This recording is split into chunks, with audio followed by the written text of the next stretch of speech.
chỗ nè em nè anh đây khơi nhà với thi rau nâng số hả cho vào nghĩ không ấy ngon mà này anh phô mấy à này ồ to thôm thế này muối trong lạc lấu này muối tơ muối con này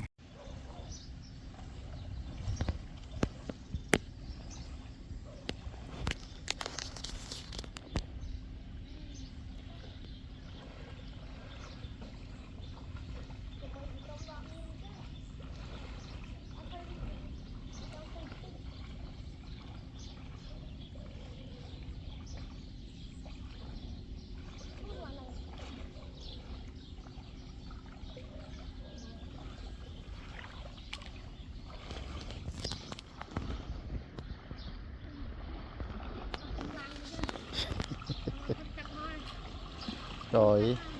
hai tôi cho tắt nơi passa phú giờ tôi ôn tôi giờ mà đột nơi passa phú đột thom lắm giờ mất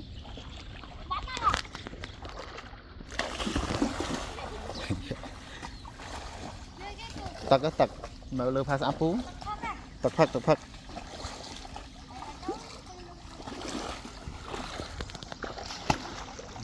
bỏ rồi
rồi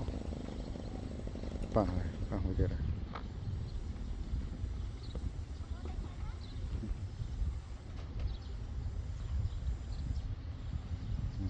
lượng mà lo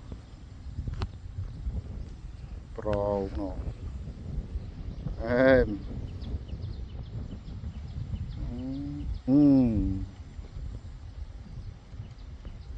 shit số vô nhận bao đó itu là bon bala